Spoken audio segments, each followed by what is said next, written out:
Well, hello, everybody, and happy Sunday. Good afternoon, good evening, wherever you are. Hope you're having a good weekend and that your Sunday is going well. And hopefully, some of you have a long weekend here in the US. We've got a holiday tomorrow, so maybe the weekend's not over for you yet. Hi, everybody in chat. Glad you could join us.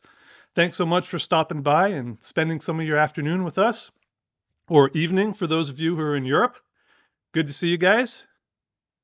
All right, excellent. So, what are we doing here today? Well, as you can see from the title, today we mark Retrobit's 100th episode anniversary. Now, really, it's 99 if you exclude the live streams, shorts, Patreon, and channel member exclusive content, but who's counting, right? So, what we're going to do is we'll take a look at some of the history of the channel, and I hope you guys like statistics because we're going to be looking at a lot of charts and a lot of statistics today. And I love to nerd out on that sort of stuff, and I hope some of you do too. We're all technical people here, so it should be fun. So without further ado, let's take a little bit of a look at the history of the channel. So the first video went live all the way back in May of 2020. That's approximately 3 years and 8 months ago. So, throughout the video, I'm going to say 4 years. I'm going to say 3.5 years. 3 years, 8 months doesn't really roll off the tongue, if you know what I'm saying. Thank you guys so much for the congrats. Appreciate that. Good to see you guys here. So, yeah, I thought it would be fun today if we kind of went back through the old back catalog and took a look at the early days of the channel and where it started. Early days being 3 to 4 years ago, and then we'll check out where we are now and nerd out on some statistics. Like I said, we're all technical people here for the most part, I'm sure, and we love ourselves a good chart or a good graph. So I remember when you started. If this guy stays consistent, he'll have a great channel. Congrats on the consistency. Thanks very much, Jeff. Appreciate that. Yeah, consistency is a key thing to being a YouTuber, and putting out videos on a schedule and making sure they have a good quality.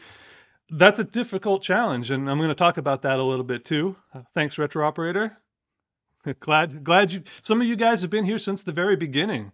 So it's great to see you. Have been here since the very first episode, or way back there 3-4 years ago.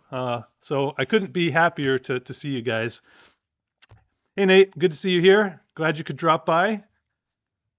Paraffine, good to see you. All right, so yeah, we're going to have a look back at some of the early stuff, and then we're going to talk about what the future holds for the channel in 2024 and beyond. I've got some personal issues I want to talk about, and we'll save that at the end. And then there will be like a Q&A if you guys have any questions you want to ask about any of the stuff that we talked about during the first three sections. So let me know if the sound is okay. Always like to do a sound check before we get too far into the weeds here. Make sure everything goes well. You just never know. And started watching just last week. Well, glad to have you here. A new viewer. It's always nice that people are still finding the channel. So that's awesome. And so let's start off with a look back at the very first episode. Oh, nice. Ultimate 64. Yes. Yeah. Awesome. Yeah. That's so useful now with the latest features that they've added to it. Analog subtitle video. Oh, I'm glad you liked it. I'm going to actually talk about that one, MMPP0.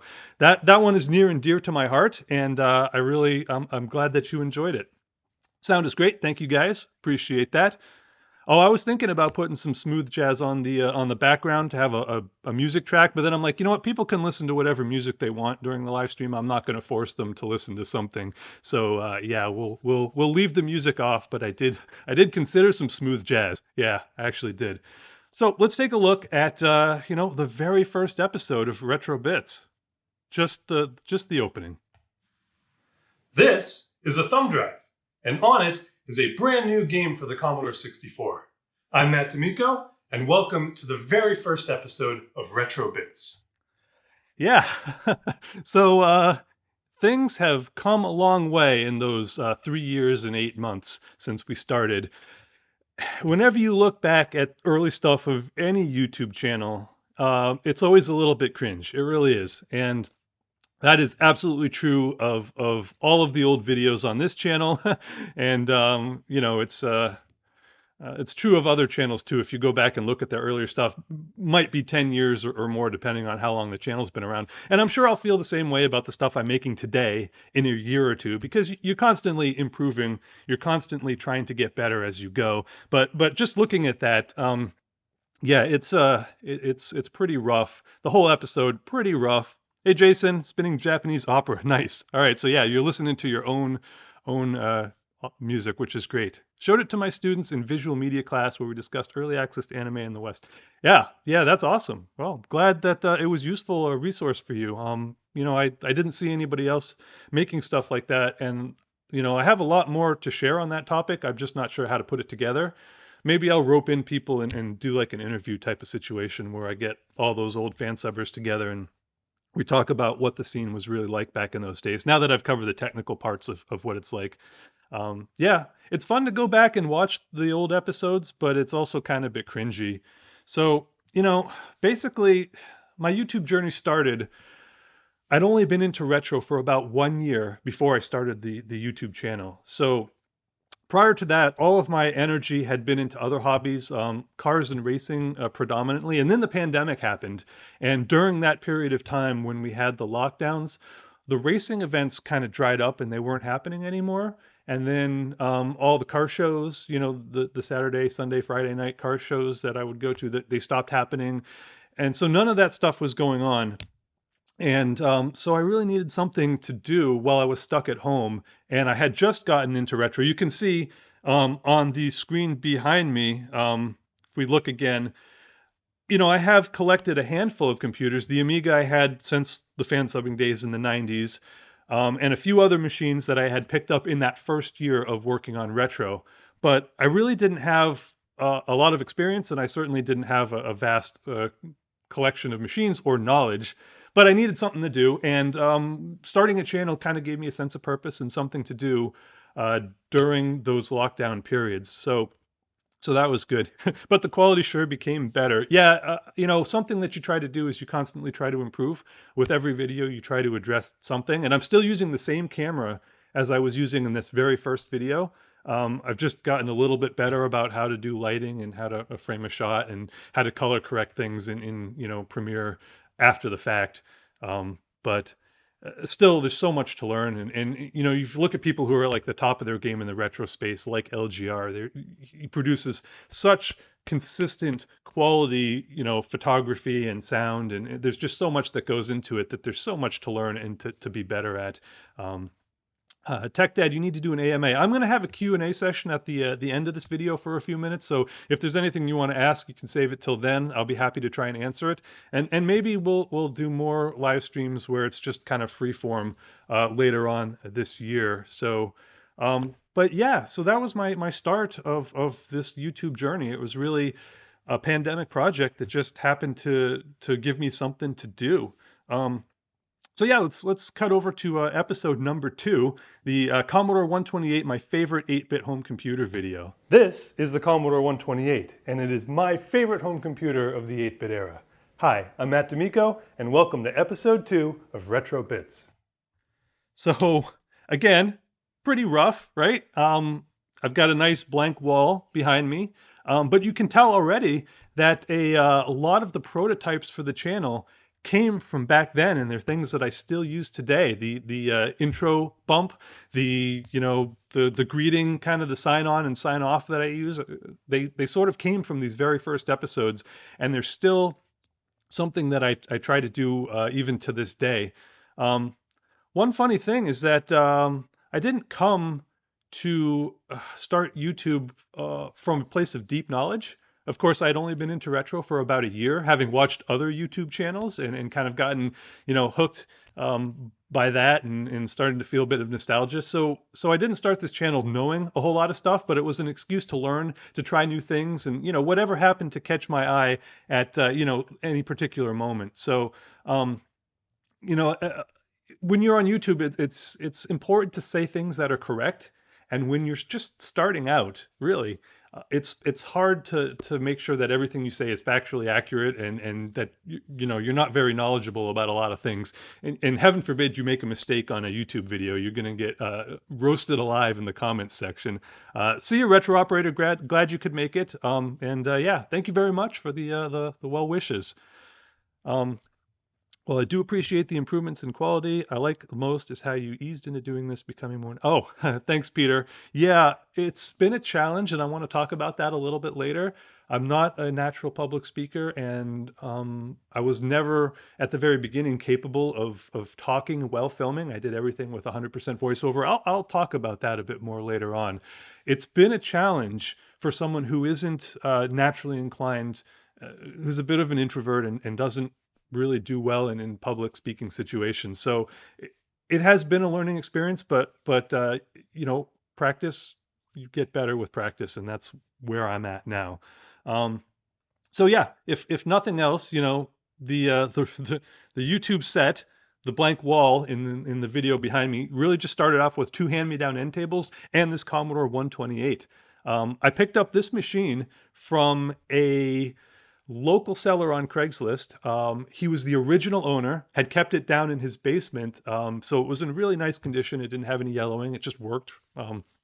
That was the very first retro machine that I got when I got back into vintage computing. So this 128 has been with me since the very beginning of this journey, and I wanted to make a video about it. This was sort of my first big idea that I had in my head. It was my first magnum opus, the thing that I started the channel to make.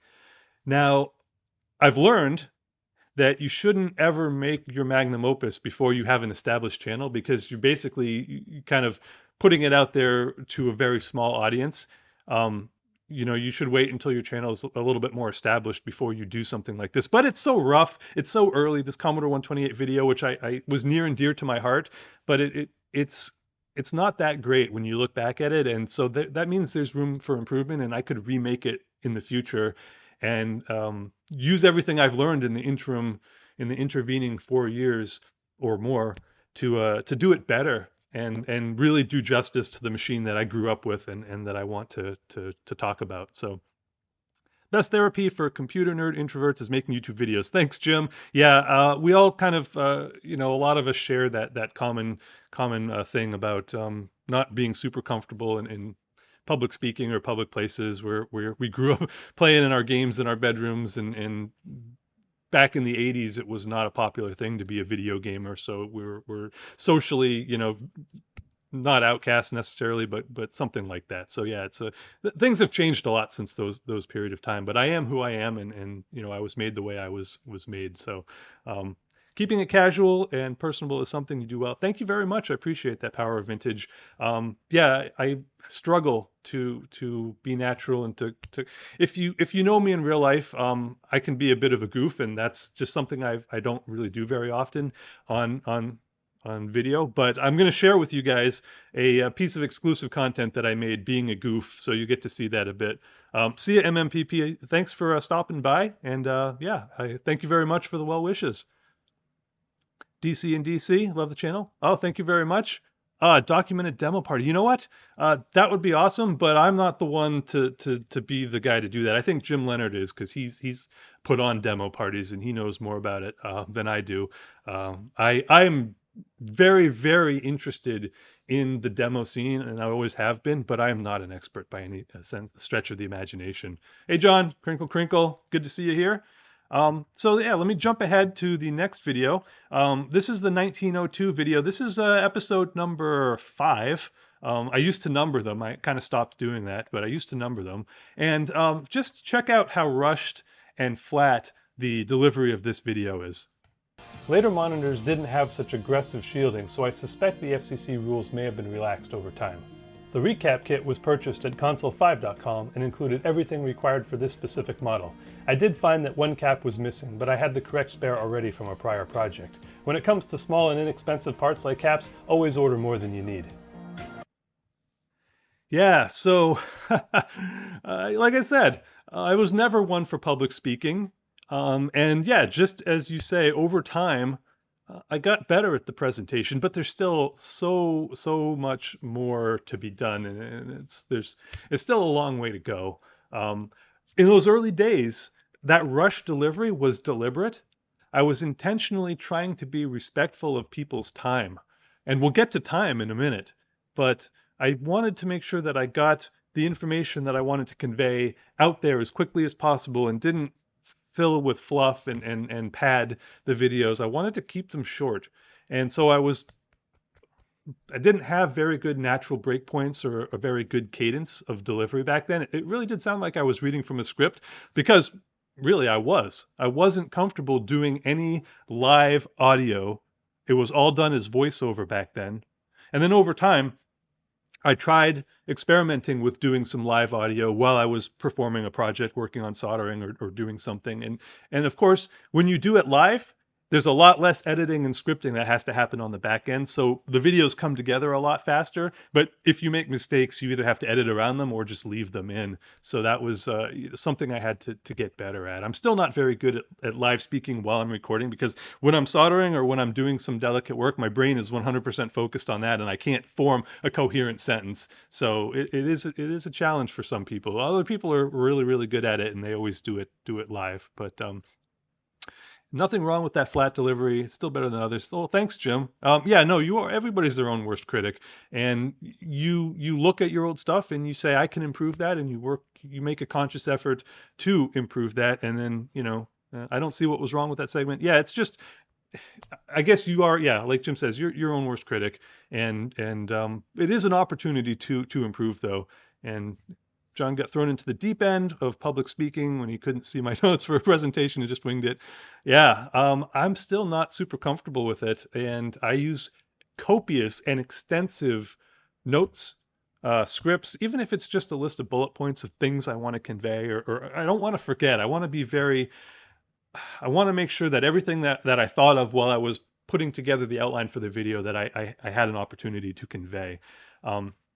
So speaking of time and being respectful of people's time, if we, look at some of these videos, it's right here in the name, retro bits. It was a double entendre, but the bits part was really because the channel was supposed to be 5 to 7 minute episodes, short episodes. But if you look, I almost never managed to hit that target. 23, 20, 30, 21, 32. This one is just a comedy sketch, so that's 5. But then, down here it's 47. So I never really was able to get, make a short video. Even when I aggressively pared down, to try and fit things into that 30-minute limit, there's just too much to say about certain subjects that you have to jam it in and then think of, oh, what if I do this one more thing? And so, there's always been scope creep. So the retro bits thing didn't really happen. Yeah, we all hate the sound of our own voice. Well, I appreciate that, DC and C. I do not like hearing my own voice, but the good news is I don't have to hear it. I've got the headphones on, so I'm not hearing myself. Yeah.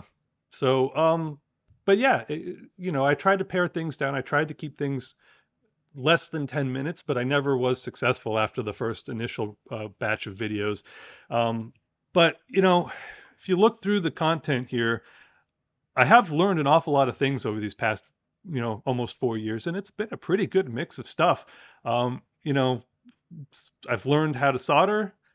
I've learned how to repair things, and learned a lot about a lot of different systems that I never would have if I hadn't gotten into this hobby. So I can say, definitively that, starting up the channel in order to experience and learn new things has really worked out, Another thing though, it's amazing how much I've forgotten too. You finish one project and you move on to the next, and all that experience does add up, and you do forget specifics. Like there are CPM commands I learned. I wrote a small program in Fortran in CPM. I don't think I would remember any of that stuff if you asked me today. You learn stuff and you kind of forget stuff as you move on to the next one. And even things I did, 2 or 3 or 4 episodes ago, I've forgotten, much less, 100 episodes ago. So I think that is just the nature of the beast. So, yeah. don't want to forget, but when you're talking about a topic, it's better when you just speak it. There's a lot of comments. Yeah, I have still to work on my natural speaking cadence and making sure that well, there's a lot of practice left to be done. But this is only live stream number 3, guys. So did you see that? 3? Yeah, 3. Okay, this is only live stream number 3, so I still have a long ways to go. It's still early days in terms of live streams. So Paraffine really appreciates the longer videos, not a fan of shorts. Well, then it's a good thing. I try to put as much information as I reasonably can in, and I'm still trying to be respectful of people's time. I don't want to just turn on the camera and talk with a lot of dead space. I try to fill that time, but yeah, I do like to make short videos, and some of those short videos have been pretty successful. The PSA that I did about the 1541, we'll talk about that a bit. That was that topic didn't need to be any longer than it was, and I think it was the right length for what it was, and it was very successful. So I want to make more curiosity experiments and more things like that too, in addition to the long form videos, but we'll get to all that in a little bit later. So speaking of learning stuff, I never thought that I would be able to repair CRTs or perform surface mount rework like this. I didn't have any soldering experience before I started this channel, not really. Ooh, in focus this time. I just wanted to thank those who helped me get going on this project in both the comments and on Twitter. I really do appreciate all your input. And that brings me to another point. YouTube has been an absolutely amazing resource for me learning how to do this stuff. And, I hope I've been able to give some back. And I also watched a lot of YouTube videos on the subject. So thanks also to all the other creators who have shared their knowledge and enabled folks like me to learn all this great stuff. It is amazing what you can learn on YouTube. And, from fixing a car engine to building a house to working on old computers. I know it's all out there. So I've learned so much from other YouTubers, and this is in part a way of giving back to the community and sharing what I've learned with them. So I hope others have learned something from me, because I certainly have learned a lot from other YouTubers. And one of the messages that I like to repeat when I'm trying something new is, heck, if I can learn to do it, anybody can. Whether it's, repairing damaged plastics, reviving an old machine that was damaged in shipping, or just, learning how to do, surface mount soldering or something like that. So, if I can do it, anybody can. And everything that I've learned from watching YouTube or experimenting and just trying to share that with other people. So, longer and more informative is always better than short and rushed. Yeah, I agree with you. That's why I started trying to make short and ended up making longer videos. I still try to keep it, within 30 minutes when I can, and sometimes it goes over that, but, when I can. Don't feel bad. Even 10 minutes. Yeah. 10 Mark has, his videos never hit the 10-minute. Right off the bat, he started getting longer and longer too. Most interesting retro or looking at in-depth content. So as long as it's not fluff. Yeah, as long as you can fill that time with useful information and not, dead air or radio silence. So, yeah, I'm glad you guys like the longer format stuff. Affiliated with Retrobits Podcast. I do not know Retrobits Podcast. No, I'm sorry. There are other older Retrobits channels on YouTube from like 10 years ago that have like one video. But I'm not familiar with the Retrobits Podcast, and I'm not affiliated with them, nor am I affiliated with the Retrobit manufacturer that makes game controllers. Yeah. No matter how confident you are in your soldering abilities, there's always one system you won't try to fix on your own. Do you have one in your collection? I have not tried to fix an Amiga 1200 or a CD32. They're all just surface mount soldering, but some of the capacitors are very close to other components, and so you can't get the soldering iron into the space without possibly melting some plastic. So sometimes you have to remove, for example, a connector on the back of the machine in order to get access to that. I have not tried to do either of those machines, and so I went out of my way to buy an Amiga 1200 that had already been recapped when I bought one, and then I had had an Amiga CD32 that had not been recapped, and those machines all need to be all surface mount caps. And I sent that to Amiga of Rochester because I was got introduced to Thomas at one of the VCF events, and I'm like, oh, you wanna help out here? I'll send this to you and see, So I'm gonna do an episode about that at some point in the future. But yeah, those are the things I haven't done myself yet. There are many technical projects that I'm not capable of doing yet. I'm not very good with using a oscilloscope yet. I don't have a function generator or a variable power supply or isolation transformer. So there are things I will not do on a CRT. I will not adjust them while they're live, stuff like that. So yeah, there's plenty of stuff I haven't learned how to do yet. Amiga Love says, love how you evangelized Jiffy DOS. Yeah, I didn't know about Jiffy DOS when I was growing up. I wish I had, because my Commodore was slow. And I didn't know there was a way to make it faster short of like a Mach 5 or an Epix fast load cartridge. I only learned about Jiffy DOS when I got into retro as an adult. And it's so nice being able to move in and out of directories and disk images and stuff with simple DOS-like commands. And there's so much about Jiffy DOS that I've never showed on the channel. Even though I made a video about it. Maybe a live stream will do a full, like, Jiffy DOS. Here are all the features that someone could use. Yeah. Yep. Yeah. No, I don't do TikTok style. I don't do shorts. We're going to talk about shorts in a little bit. Yeah. So, when am I going to fix the Radio Shack scoreboard? That should be an easy repair. I have a stack of machines in the garage in bins and crates. I have so many things that need to be fixed. It's a matter of prioritizing which one is grabbing my interest at any particular moment. Hey, Alan, good to see you here. Thanks for stopping by. Okay, so let's change gears now. We've looked at a few old episodes and talked about how the channel, where it got its origins. So let's now dive into some stats, because we all love looking at graphs, and so we're going to look a bit about how the sausage is made here, and I hope that's interesting to y'all. So let's have a look now. Oh, that's not stats.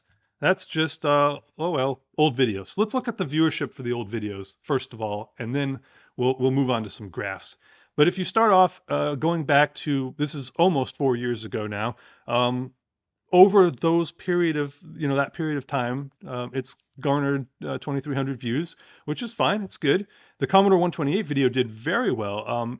At one point, it was the top search in YouTube if you typed in Commodore 128, and I think that really helped out. There's not a heck of a lot of Commodore 128 content. The 8-bit guy did a whole Commodore history, and he had a whole episode on the 128, which was very good. And I tried not to repeat the things that he said there. I was not looking at the technical specs of the machine. I was just talking about it from a perspective of how I used it when I was growing up. And then, yeah, you can see 3,000 views. This one did very good at 12, 2.8, 3, 10. The very first breakout episode. So you're looking at 3,000 views to 10,000 views on average over a period of almost 4 years. So these early videos have benefited from being around for a long period of time. But the real first breakout was the Mr. FPGA video here at 82,000 views. Now, I redid the thumbnail at some point in the past when I changed the thumbnail style. That's because this video is sort of still kind of popular, and I wanted to bring it up to the thumbnail spec that I was currently using. But this was the first video that really broke out 3 years ago now. And that was exciting for me to see as a small channel creator when I had 1,000 subscribers or less. Watching a very first video, watching the graphs and the views counts go up much higher than anything else I had made at this point. So that was really exciting to see. And then I made a whole bunch more Mr. videos hoping to capitalize on that success. So if we scroll down here, we can see this is a Mr. video on Macintosh. Here's an updates video. There's some Mr. stuff here, MIDI on the Mr. Another Mr. updates for the summer of 2021. And if you look at them, 11K, 25K, the Mr. videos always did really, really well. It was a popular series. A lot of people were interested in that thing. But there's a downside to that. And to some degree, what I did is I split the audience into different camps. You now have the Mr. camp, the people who are here exclusively for Mr. content. And then you've got people who are here for restorations or historical retrospectives, the occasional game review that I do. And there is some crossover for sure between the different camps, but some videos tended to enjoy high view counts and other subjects floundered. And when you split your audience like that, that's really not a good thing to do on YouTube.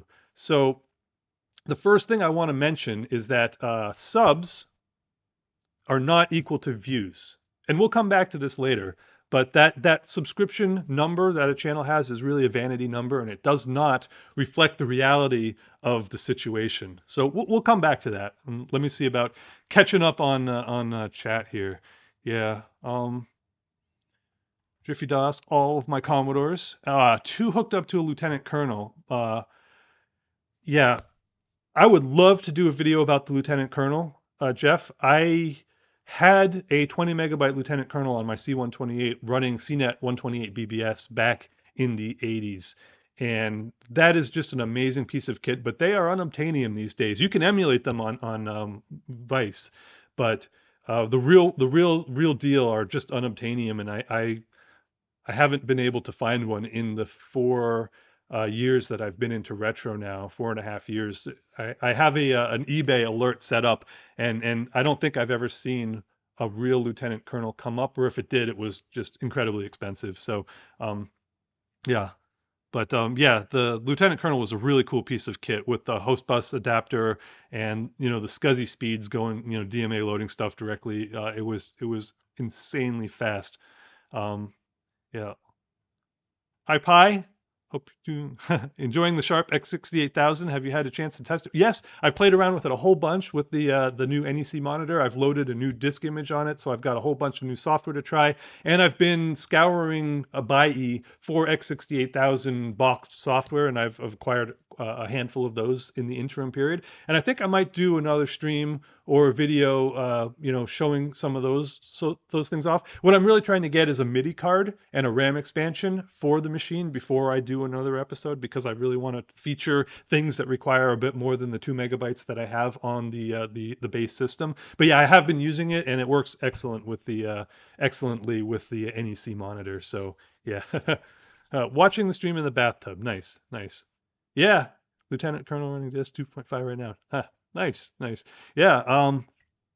I need to get back into playing around with that in emulation, just so I get my chops back. The Lieutenant Colonel came with a manual like this thick, a spiral bound manual. I mean, there's a lot to it when you're doing the sysgen, setting up your partitions. It changes the Commodore operating system. It changes the kernel for a proper disk operating system. So you have large logical units, partitions, and you can move between partitions. And yeah, it's all very interesting, and it can be multiplexed across multiple machines sharing a single drive. Yeah, it's something I do want to talk about someday. I just need to find one. But I keep my eyes open for that. So anyway, so yeah, that's kind of what I wanted to talk about. Subs not equal to views, and we will come back to that later. So let's look at the videos that have the lowest view count here on the channel from all time. And so unboxing, a one short. I've made one short video in the entire history of RetroBits, and I wasn't able to. There's corner cases, so it wasn't factually accurate as much as I would like. So I immediately shut it off, because I made it. I'm like, yeah, this will explain something that people need to know, and it wasn't there. I couldn't fit it all in 60 seconds, so I turned it off. It was no good, so forget that. But then we have unboxing, coupon for Quake 2. Now, I wanted to make an entire series of forgotten game mods, PC first-person shooter game mods from the early to mid 90s. And I made one, the coupon for Quake 2 video, forgotten game mods, and it doesn't align with the core audience of this channel. I don't do PC stuff, not really, and I've never done anything as new as a Quake 2 video, so it didn't really resonate. It got 1,700 views. It was a fun excuse to play Coupon and get my friends from college all on a server for an evening, so that was fun, and so it was worth doing, but I'm not going to revisit that series, the Forgotten Game Mod series, not until I move into the PC era of stuff, which, of course, I grew up through the whole PC era, 386, 486, Pentium, all that stuff, so I have a history there and a nostalgia for it. I just haven't moved the channel into that stuff yet. I'm still learning all the 8-bit systems and 16-bit systems. So what else do we have? We have road trip videos, the VCF Swap Meet, Hamfest, thrifts and donations, more thrifts. So those are the worst performing videos. It's all the road trip videos, the thrifting videos, and the unboxing videos. So those just didn't perform very well. Now let me reverse sort this, and let's look at the videos that did perform really well over the entire life of the channel. And here's a surprise: the Sega Master System, 16-bit arcade hits on the Sega Master System at #1 spot, 125,000 views. Now that is a surprise because, again, video game and game reviews are not the core audience of my channel. So something happened with this that I can't explain. But if you look here, the first week was really flat. It didn't really perform very well within the first week. And then at the second week, it took off like a rocket. And then it just shot up to 120,000 views on the second week for no real reason. And I can't explain it. I've never seen that happen before with any video that I've made. YouTube just decided, hey, this one, even though it didn't do well on launch, we're gonna make it do well now. And so it took off. And look, it garnered 1,200 new subscribers, right? Which is awesome. That's one video, 1,200 subscribers. That is, it took me a year of making content to get 1,000 subscribers, and this one video that was not a throwaway, but certainly not a hard researched video. It was gameplay footage with commentary. Garnered 1,200 new subscribers for the channel overnight practically, which is just bonkers. I can't explain it. It doesn't make any sense. Again, those viewers may not come and watch a restoration video, but some of them might. So, there's no such thing as a bad subscriber, but when you fracture your audience like this, it's not necessarily a good thing for your long-term channel health. What else we got here? Failed in a RetroBits video. Yeah, Jon Ingersoll, he was in that coupon video. Definitely not for the core audience, but yeah, nothing beats the SMS. No, there's a running joke within the YouTube creator community that SMS is the best, and everybody has to do an SMS video at some point. Yeah, Jailbreak is a fun mod. That's a well-known mod. Some of the forgotten mods I wanted to talk about were like Generations for Quake, where you could play Doom, Wolfenstein, Quake 1 and Quake 2 maps and characters and weapons all at the same time, which was pretty awesome. Yeah, so anyway, lots of stuff to do there. Trying to catch up on the comments. Yeah, video game audience is a lot larger. And PC audience is large too, but yeah, the video game audience and the Mr. audience is a video game audience. So there's definitely stuff that happens there. But yeah, it's a lesson. I learned an interesting lesson from that. So let's take a look at the next best video, and that's this 1541. The Commodore 1541 hides a terrible secret. And in this video, it basically did well from day one. It got 106,000 views and picked up 590 new subscribers for the channel. Again, amazing for a 9-minute video. This is a surprise to me. This video was just a short PSA. It was something that I thought was commonly known within the Commodore 64 community.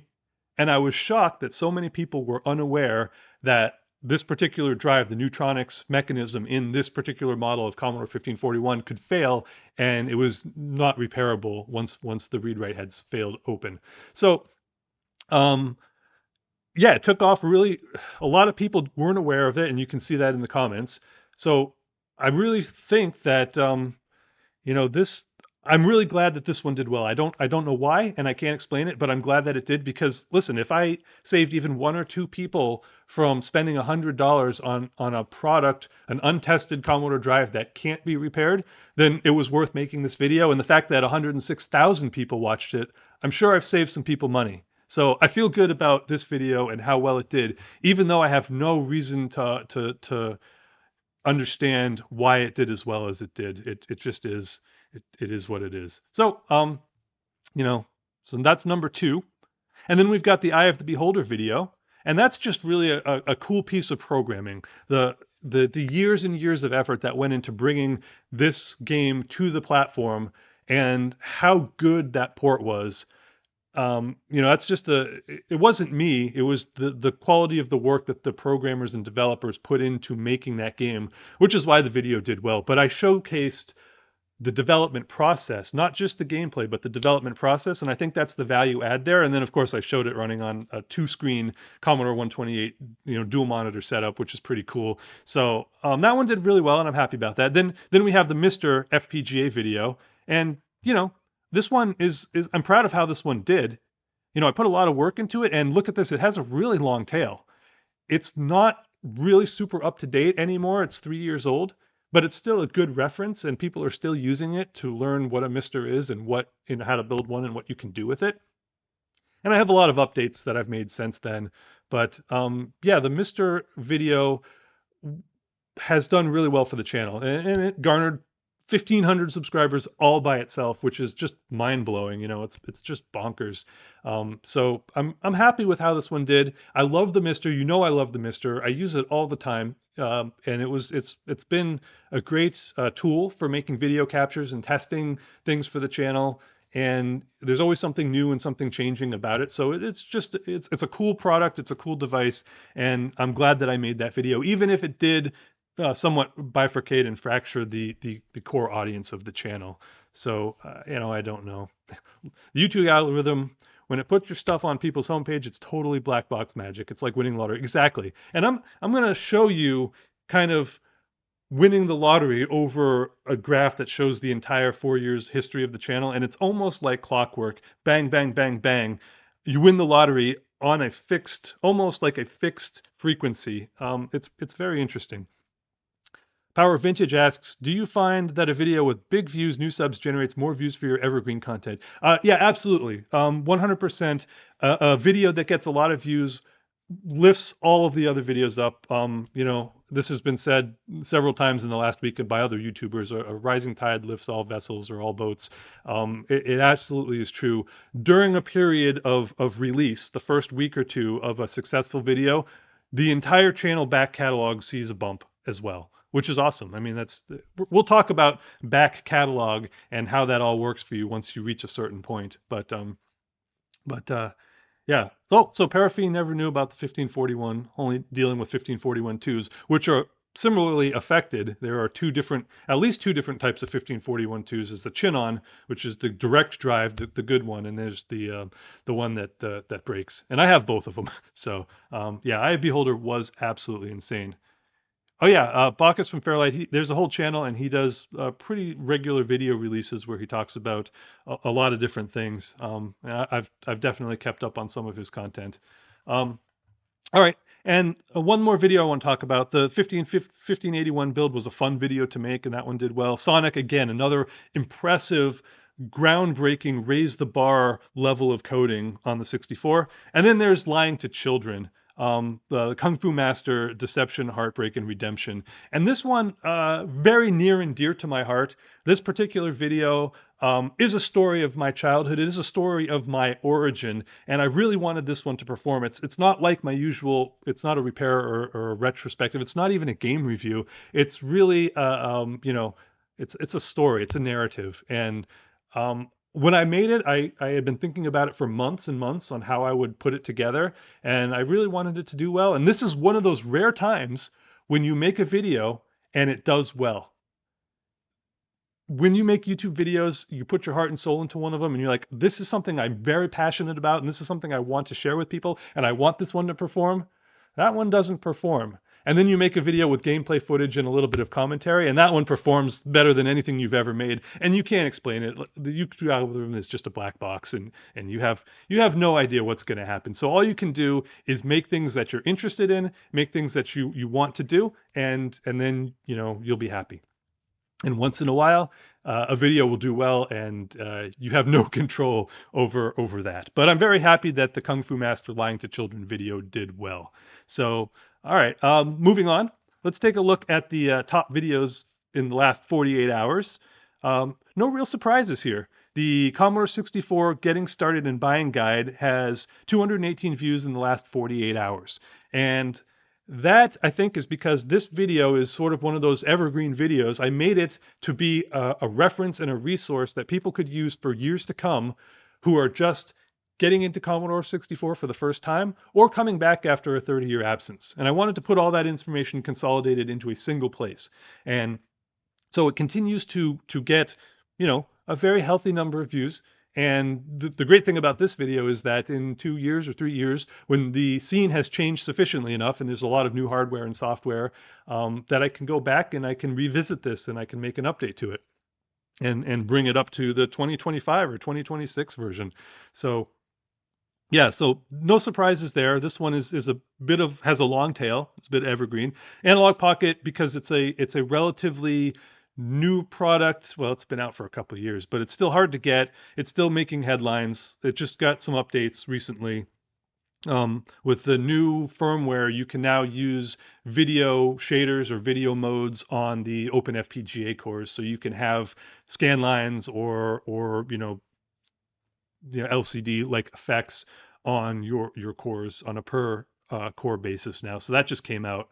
And then this one's a surprise.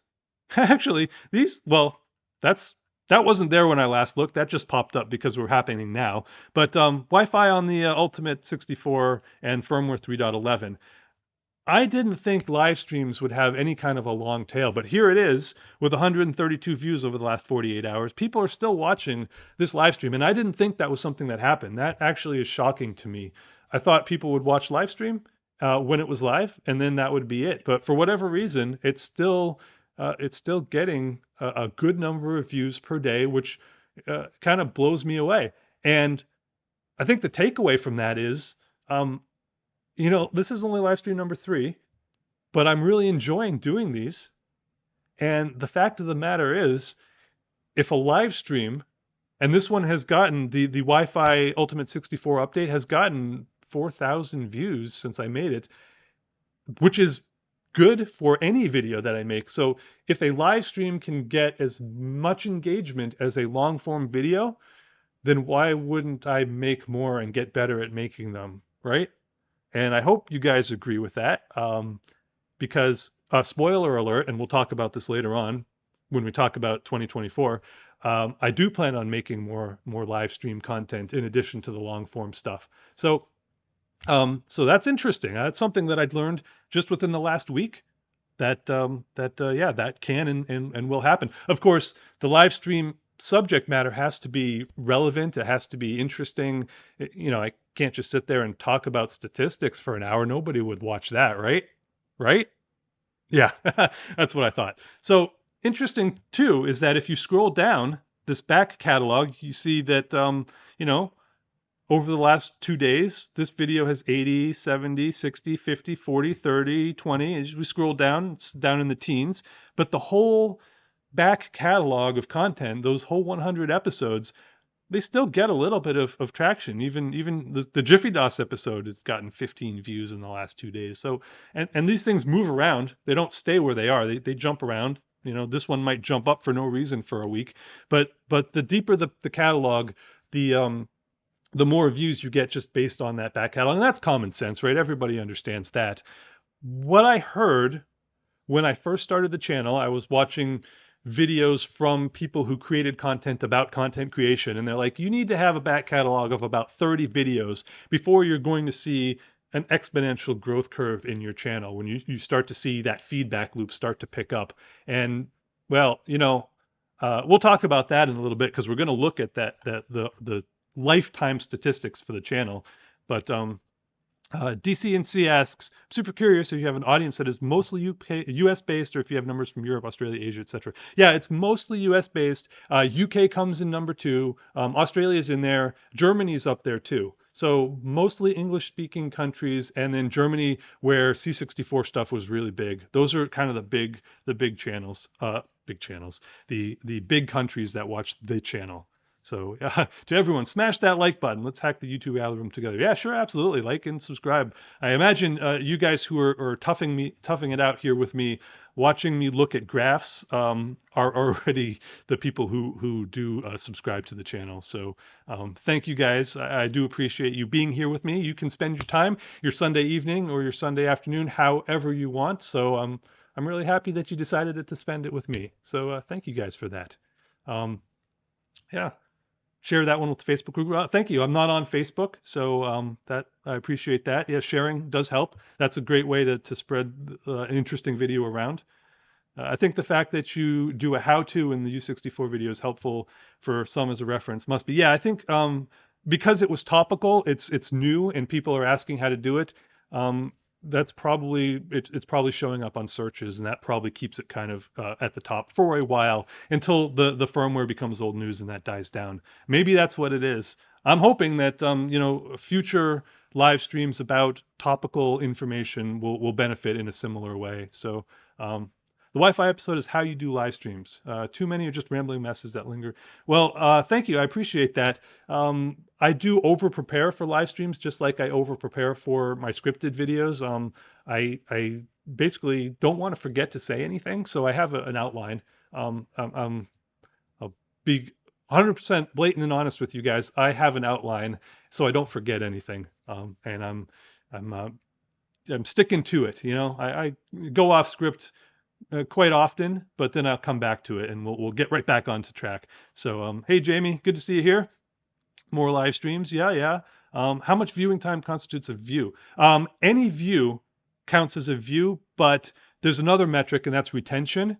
So minutes viewed is more important than the number of views. If someone clicks into your video and then clicks away in the first 30 seconds because you had a clickbaity thumbnail, that's bad retention, and that's bad for the algorithm.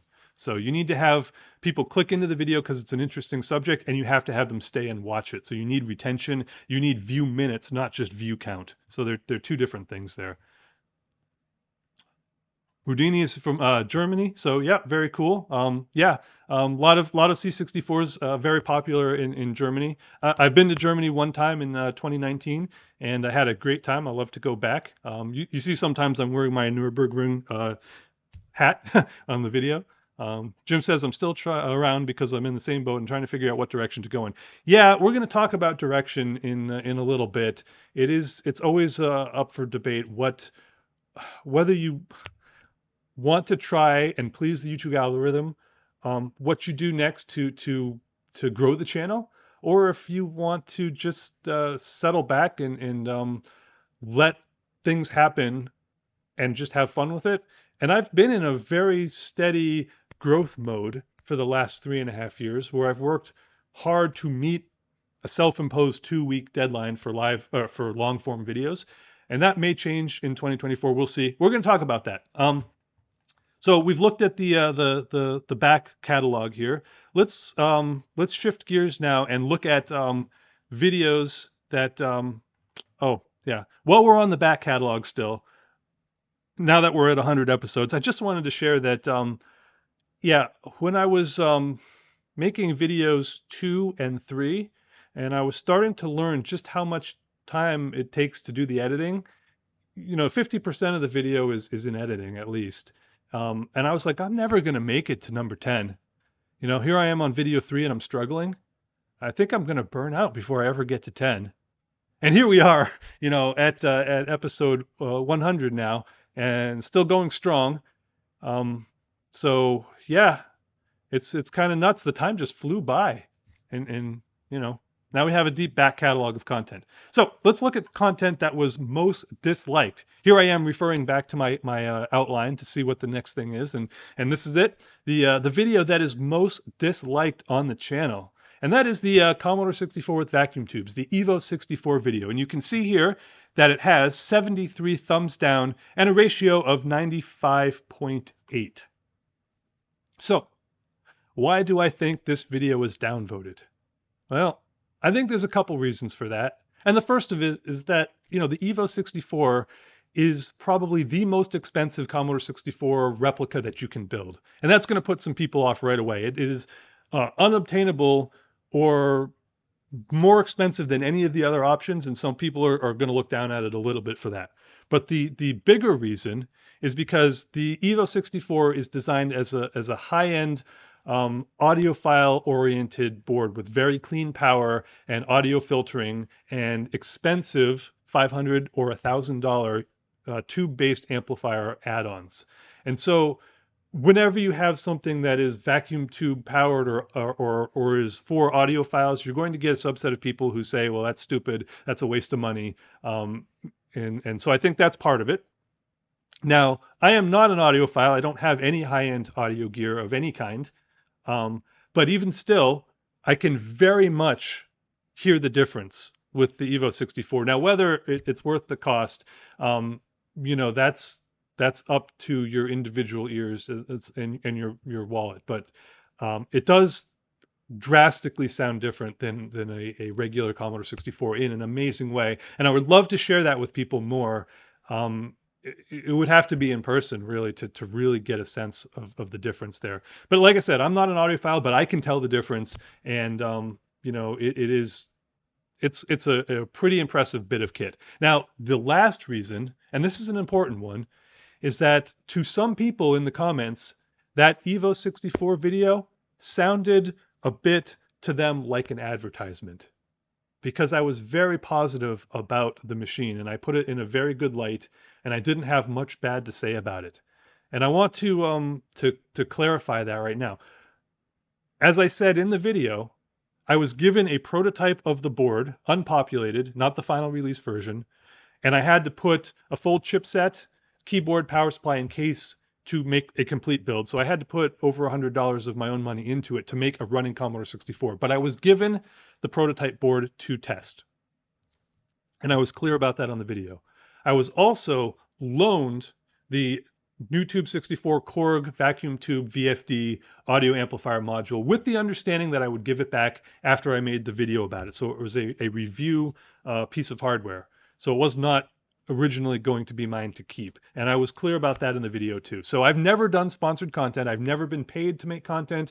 And I have occasionally accepted a donation or an item, but never skewed what I thought about that product on a video. And there's a very good reason for that. And it's this: I only make videos about things that I think are good. If there's a product or a piece of software that isn't good, I'm not going to trash it. I'm not going to make a video about it at all. With the exception of the Kung Fu Master on Apple IIc port. That was my history. That's my origin story. I had to make that. But otherwise, if there's something that isn't very good, I'm not going to trash the people who worked hard to create that thing. I'm just not going to make a video about it. So you're going to find that overwhelmingly the videos I make about things are positive, even if they're expensive and rare audiophile pieces of equipment. So that's the reason I think the video was downvoted the most. And it is what it is. What can you do, right? So other videos that are honorable mentions for downvotes. The Sega Master System video got 66 downvotes, and the X68000 video got 52 downvotes. Now, those were popular videos, and they had a lot of upvotes and downvotes, so the ratio is preserved. Everything is about 99, 98%. That's pretty normal for the video. But then we've got this one here, and the Commodore 64 is the best computer, changed my mind. And this one, at 92.9, it's the worst ratio of any video that I've made, and I kind of understand why. First of all, the video is tongue-in-cheek, right? It's my love letter to the Commodore 64. People might have been angry that I made fun of the system, but I'm guessing a good number of them didn't actually watch it, and they just downvoted it because either they disagreed with the statement that I made in the title, or they're Atari Apple Spectrum fans, whatever. But clearly, 7%, 7% of people can't take a joke or don't have a sense of humor, I guess. But yeah, I was surprised by that because this is okay, it's a comedy video. It's not like other things that I've made, but I was just poking fun at the idiosyncrasies of the machine that I loved, and it is my love letter to the 64. So I was a little bit surprised when things went off the rails a bit with that, but it doesn't matter. Engagement's engagement, and it is what it is. Hey, Fulcrum, good to see you here. Glad you could join. And let's see, I'm behind on chat. I apologize, guys. I'm rambling off in my own world, but let's see, Network Magician. Yeah, we're going to look at the Network Magician a bit later. Expensive BS. Yeah, it is expensive BS, but it's really well made. It's really well made. And I'm going to do another video on the Evo in the future where I upgrade a whole bunch of stuff, and I'm going to burn new ROMs, and I'm going to install some new old stock SID chips into it, and we're going to check out a new ROM switcher that's going to live on the case in parallel with the machine and allow you to change kernels and cartridges and SID configurations in real time. So we're going to look at that. Yeah, unobtainable. Yeah, like I said in the video, I probably wouldn't have paid money for the Evo with the new tube module, but I was very happy to review it and try it out, and my ears could definitely tell the difference. Evo episode was disliked because it implies that this vacuum tube 64, when it's just yes, yeah, that's true. It's not a vacuum tube computer. If it was a vacuum tube computer, it would take up my entire house. So there's that. Yes, it was a bit of clickbait, right? The thumbnail was a bit of clickbait. You have to do that to be successful in YouTube. I do not, and I will not make stupid YouTube face, but I will make descriptions and thumbnails that are kind of clickbaity. Like you see there on the screen, the best, fight me. So I was inviting downvotes in that. I was, and so it is what it is. But Commodore Chronicles and Tandy Podcast say you never downvote, Matt. Thank you very much. Appreciate that. Yeah.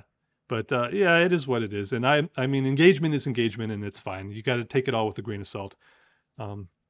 Yeah, maybe because it was a comedy one. I don't do comedy, but I thought it was fun. It was a little lighthearted, like poke at my favorite machine, and it is what it is.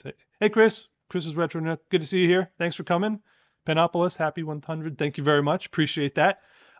So let's talk about comments a little bit, okay? Since we're on the subject of downvotes, let's talk about comments. And speaking of comments, I just want to say that overwhelmingly, the comments are all positive. It's been just incredible how there's just too many nice things to mention, and it really warms my heart to see people enjoying and engaging, and it makes it to some degree worthwhile when you see that someone really enjoys the video that you made, or it reminds them of something that they experienced in their youth or that they had forgotten about. So I love the comments that you guys leave. It really makes a difference, and I really do appreciate seeing those. So the comments have been overwhelmingly positive, and there are too many nice ones to mention. Now, in terms of bad comments, in almost 4 years, I've only ever had to ban 2 people. Think about that for a minute. 4 years, 100 videos, tens of thousands of comments, and only ever had to ban 2 people. I think that says all you need to know about the retro community.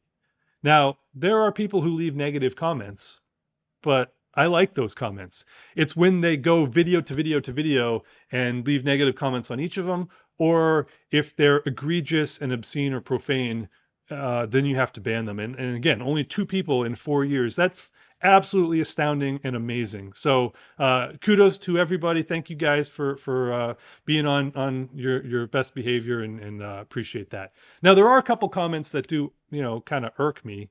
One of them we already talked about. It's when someone responds to a video that they clearly haven't watched. They'll write a comment either correcting an assumption or a question that was made in the thumbnail or the description, or answer the question that the video was going to answer, or ask a question that was answered in the video. Those ones, I don't appreciate those ones. But I do love the bad comments that I get. And we're going to take a quick break and take a look at some of the worst comments that I've received on RetroBits. So here we go.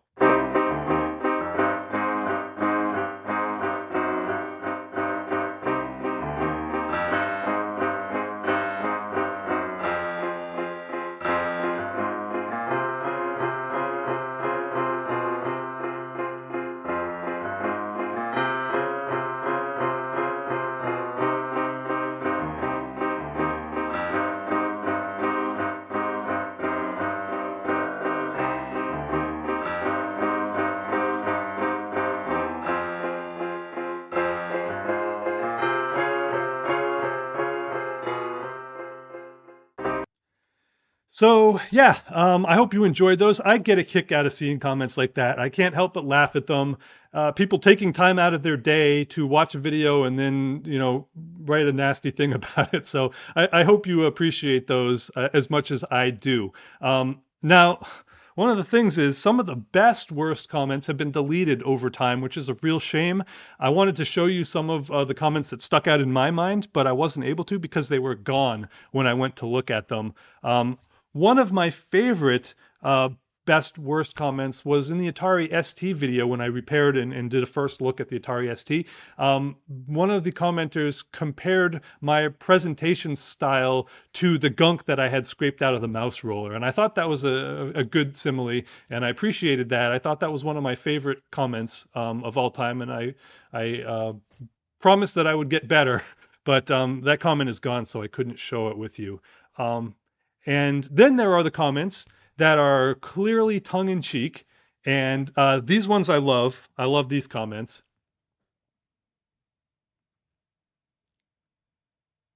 Your mat isn't green enough. You aren't official enough for me to watch. I came here for the awesome mullet I thought I saw in the thumbnail. Turns out it was your chair. Yeah, if you look here, the chair does look like flowing hair in a very small thumbnail. So that's an awesome comment. I love that one. So yeah, thank you guys. Yeah, I do heart those kind of comments. I do love them. So yeah, the comments are awesome. I appreciate those. Let's scroll back. I'm so far behind the chat. I'm sorry, guys. No, I'm never going to do a pinball repair video. I don't know a thing about repairing pinball games, but someday I might do an arcade build or like a Mr. Jamma build or something like that. Keep making videos about things you want to do. Absolutely, that's the plan. I only do things that interest me at that particular moment. Merck says, yeah, you don't do comedy. You're one of the funniest people I know. Yeah, I don't act funny in my videos. They're very serious. I'm making historical artifacts for the preservation a long time. So I don't generally, well, I do. I do joke around a little bit, but I try not to joke around too much. Maybe in the live stream we'll be more silly. I am a silly person in real life. I just try not to be silly. Yeah, YouTube face on thumbnails and constant shouting or hyping things up. I'm not into that. We don't need to do that. Become more of a diabolical hater. I'm a cynic, but that's true of a lot of people like me. Yeah. You have to stay positive. You can't let the bad comments get to you, and they're enjoyable. I really like them. So, yeah, if you're going to troll, be creative. Yeah, Panay Collectibles, he knows all about pinball repair. He's been doing that for a decade or more. That's his area of expertise. Jason, you go ahead and start a channel with pinball repair, but I don't know anything about it, so I'm not gonna have a go. So anyway, there's the comments. Now, one comment in particular, which you saw scroll by in the best worst comments, actually I saw it and I'm like, why would someone take time out of their day to say that? I thought it was so good in a bad way that I actually went out and made a whole video about it. And I shared that video with some other small YouTube creators initially. And then I put it on Patreon and for my channel members on YouTube to watch. So it became exclusive content. But I think I'm going to share that with you guys today so that you can watch this little bit of comedy that I made. So it'll be a world public exclusive here embedded in this live stream. I'll never put it on the channel for real, but if you watch this live stream today, you're going to see it. This video is called Quiet Time with the Tandy Coco 3. Enjoy.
So there we are. Quiet time with the Coco 3. I hope you enjoyed it. Yeah, so people who are on the Patreon and channel members have seen it. John, good to see you here. Jon DiLiberto. I hope I got that right. Longtime supporter. I'm sure you've seen it. Hope you guys enjoyed that. That was Quiet Time with the Coco 3. All right, moving right along. Next up, we've got videos that I wish had done better. And here we've got a playlist. The playlist is called Only on Retro Bits. And these are videos where I think that they are kind of alone on YouTube, where there isn't something analog to them somewhere else on YouTube. And you can see that there's the subtitling anime with the Amiga, the rip script video, my personal childhood story, CGA on the Amiga, thought experiment on pushing the limits of the 64, the 1541 video, 80 columns on the Commodore 128. So these are just videos where I think they're kind of unique on YouTube, and so I put them all into a playlist, and stereo SIDs for the C64. Some of these videos, like the fan subbing video and the rip script video, did well by channel standards. If you look, 10,000 views is very, very good. And 6,000 views is also very good. So a lot of people tuned into these because they are unique on YouTube. But in my heart of hearts, I still wish that these videos were the ones that got 120,000 views and the relatively low effort video gaming review videos were the ones that got the 6,000 views instead. This goes back to the fact that no matter how much you pour your heart and soul into something, it doesn't matter. YouTube's going to promote what it's going to promote to the audience. And that audience is going to like what they like. And if it's gaming stuff, it's gaming stuff. So I'm still going to make this type of content, even if it doesn't perform as well, because if you see, it did fine. This is really, these are good, solid numbers, and I'm proud of how these videos did. But if I had to choice, and if I could decide which videos got promoted and which ones didn't, it would be these unique historical retrospectives more so than video gaming ones. So. Other personal favorite videos of mine, the C64 cartridge, the Versa 64 card, and how cartridges work. That was an early video, and I was pretty happy about how that came out. It was half a build video and half a technical explanation of how Commodores worked. The RU Easy Flash Showcase, that was just a bunch of demo scene content and multimedia stuff that takes advantage of expanded memory in a Commodore, and I really love to showcase that kind of stuff. And then the various MIDI episodes, the stereo SID episode, sound and graphics stuff in general. I guess really the evolution of graphics and sound on home computers is kind of the stuff that's fascinated me since the very beginning and still does even to this day. And you can see that in a lot of the episodes that I make. I'm showcasing games or demos that push the limits of the hardware, because that is how you show what the hardware was capable of. And of course, people have been able to raise that bar over and over and over successively throughout the years, which I just find amazing. A lot of people are into retro for their own reasons. Some people are into productivity. Some people are into networking. Some people are into printers and whatever. But graphics and sound for me are where it's at. And those are the videos that are my personal favorites and the ones that I wish would always do the best. Moving right along, things that I don't do anymore. Well, we already looked at the lowest performing videos. Unboxings, those are easy to make, and they're fun for me, but maybe not so much fun for the audience. People don't necessarily want to see you opening up the new toy you bought. That's not fair to them. Other creators do get away with it, and they do unboxings, and people do tend to watch them. Maybe it's more about the creator than it is the content at that point. So I'm not doing that anymore. When people donate stuff to the channel, I'm still going to have to find a way to work that into videos, and I will, because I need to acknowledge those donations and the people who donated them.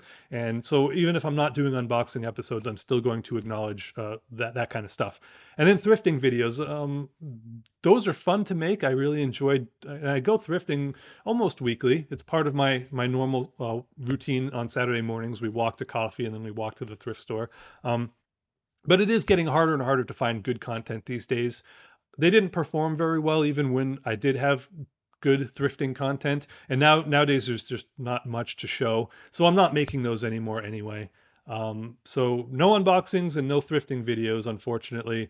And then there's special effects. I'm not really going to spend a lot of time doing special effects. When I first started off the channel, I got the Adobe subscription, and that included After Effects. And so I wanted to learn After Effects. I really wanted to see what it was capable of doing. But what I found is that as a newbie doing stuff like this network magician, you can spend 5 or 10 hours making a 10-second loop, and that gag doesn't add anything to the video. Here's another one that took hours to make in After Effects. It's a very simple thing. Here's a little 3D, not much to it, but it takes a lot of time away from making the videos. And while it's fun toying around with that stuff and trying out new ideas and trying out new things, I didn't find that they added anything really to the videos, and they took away time that could be used just making better content. Now, stuff like this, which is just green screen, that's easy. Any video can have that in it because that doesn't take any effort.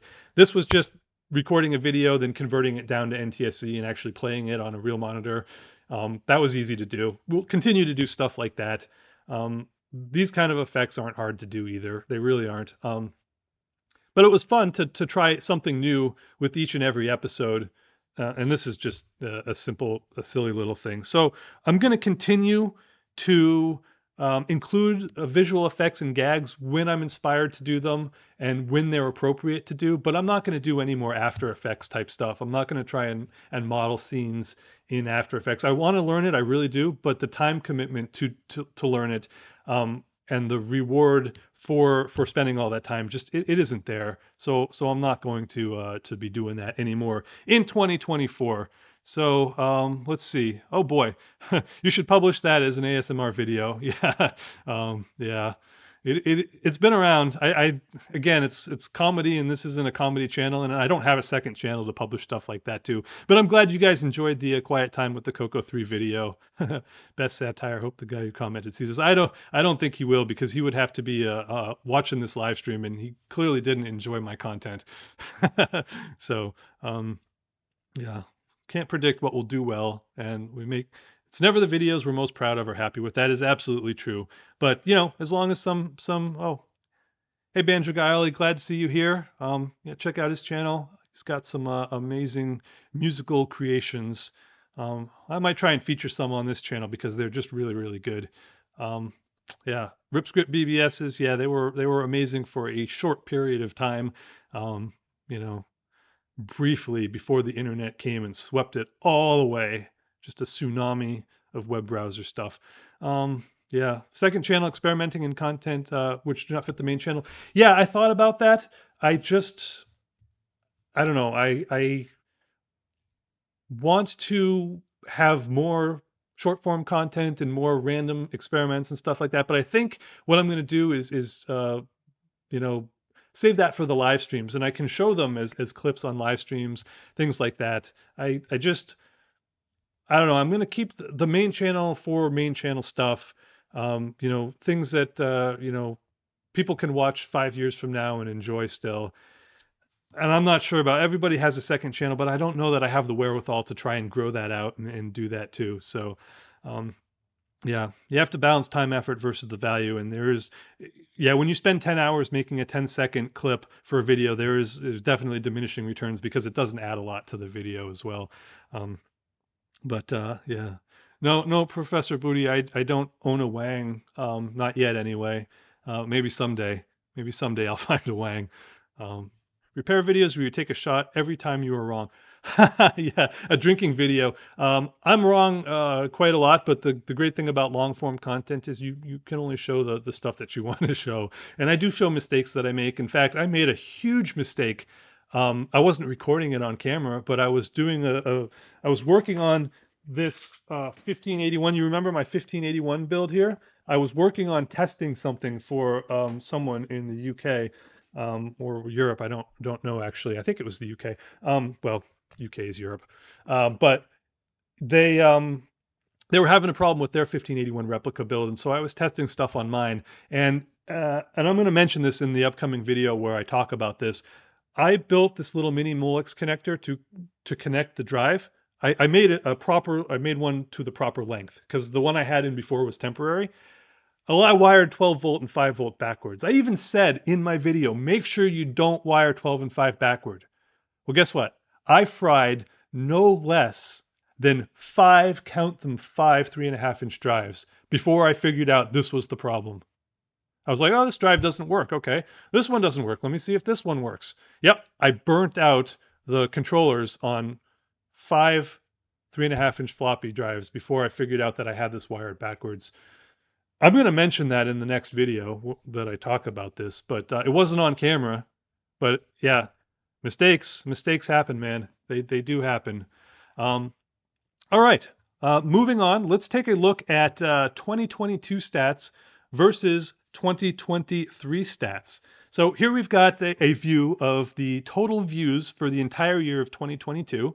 And what we can see here is that we had a pretty good January and February, and things slowed down during the busy months when people are hard at work and there's no holidays and nothing's happening here in the early spring. And then in the summer we had something good in May. But the second half of the year, things really took off. Bang, bang, bang, bang. The growth on the second half of the year was really, really good.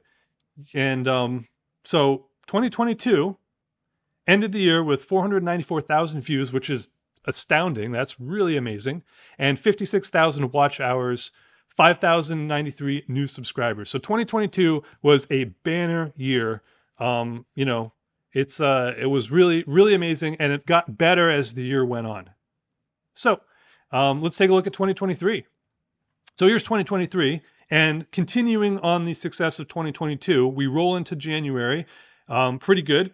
We have a few, it's a little slow during the month of February, but March is good all the way in. And then we have some really, really big successful videos starting in May. And yeah, we had the SMS video, which is the best video of all time, that landed in May. And the Kung Fu Master video and the X68000 video and the Vacuum Tube 64. So a lot of good videos that hit hard in the first half of the year. But then, if you look at the second half of the year, of 2023, it settles down, and basically, not much happens. And if we make that aggregate by week, you can kind of see that. And then if we aggregate that by month, you can really see that. And what's happening here is it's actually a period of negative growth, where I'm publishing videos and they're getting fewer views than the videos used to get. The channel has actually contracted a bit. Now, people have said that over the last 3 to 6 months, the YouTube algorithm has changed and they're seeing different performance than they did before. So that could be part of it. Another part could be just that the content I'm making in the last 6 months doesn't resonate with people as much as the content that I made in the first 6 months. That's 100% possible. No matter what you make, like we've already talked about, it doesn't matter, the subject matter. YouTube's going to do what YouTube's going to do, regardless. So, but nothing hit then. So it's been a little bit frustrating, honestly, making videos. Every successive video has not succeeded, and then I make the next one. I'm like, it'll be this one. This one's going to be the one, and it doesn't happen. And so the last 6 months have been a little bit frustrating. But there is a silver lining here, and that is that views. 619,496 views. That's up 25% from 2022. Watch time, 87,000 hours. That's up 56% from 2022. Now, of course, a lot of that's on the back of the first 6 months, not the second 6 months. But, if this were a company, that kind of year-on-year growth would be absolutely insane. And 6,600 new subscribers in 2023. So even though this was a little bit frustrating to have happen, the numbers don't lie, and the channel is still doing very, very well. And I want to thank you guys for that. It's all because you guys are watching the stuff and enjoying the stuff and leaving your thumbs up and your comments. And it means the world to me that you want to watch this stuff. And so I'm going to keep making this stuff, even if it's been a little bit of a frustrating setback these last couple months. Yeah, it could be less people in YouTube in general. The ad blocking policy, of course, the pandemic ended a long time ago. People have been back um, enjoying their lives since long before this change. Back here even. So I don't think it's pandemic related, but there could be a number of different factors. But it isn't going to slow me down. It isn't going to change what I'm doing. So let's look at only a couple more metrics, and then we'll get into the last.